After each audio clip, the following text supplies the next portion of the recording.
In this screen, we are looking at a product record in Odoo created from the Inventory module.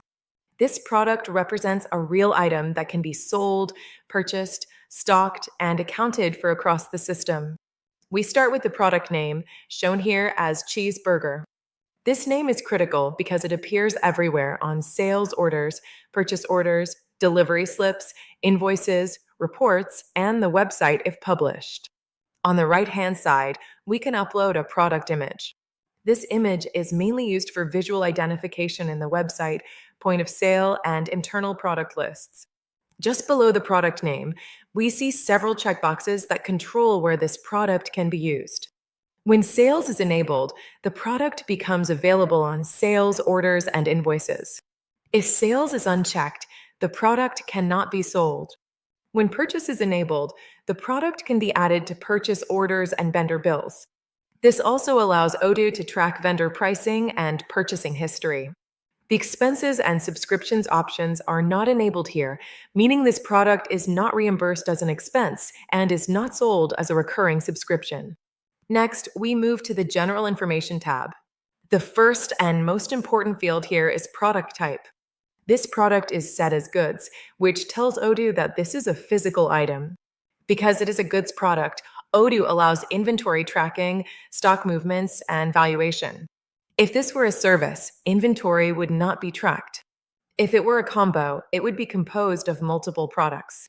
Next is the invoicing policy.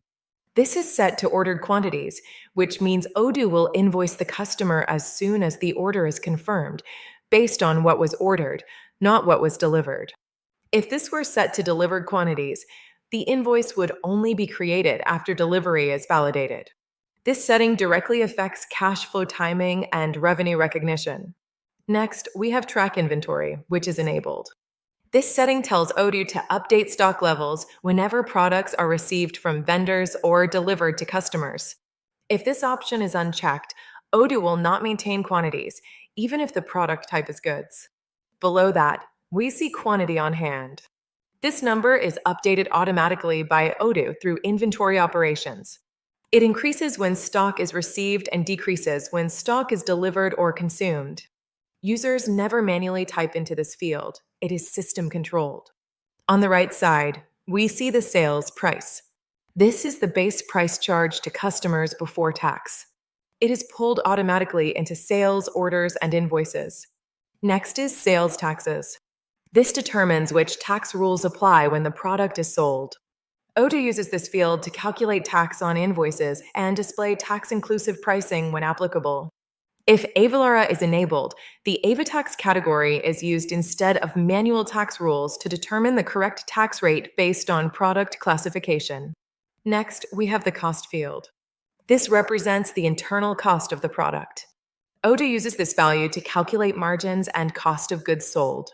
Depending on the inventory valuation method, this cost may be updated manually or automatically through purchases and inventory movements. Below that are purchase taxes. These taxes apply when the product is bought from a vendor and are used on vendor bills.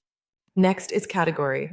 The product category is extremely important because it controls inventory valuation behavior, default income and expense accounts, stock input and output accounts.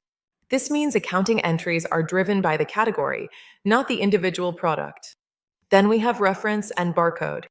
These fields are used for internal identification, integrations, barcode scanners, and warehouse operations. Finally, at the bottom, we see internal notes. This section is only visible internally and is often used to document handling instructions, supplier details, or internal guidance for staff. Every field on this product form directly impacts sales, purchasing, inventory movements, taxes, and accounting entries. That's why product setup is one of the most critical foundations in Odoo. For more structured Odoo training and real business examples, visit https://www.katylinks.com.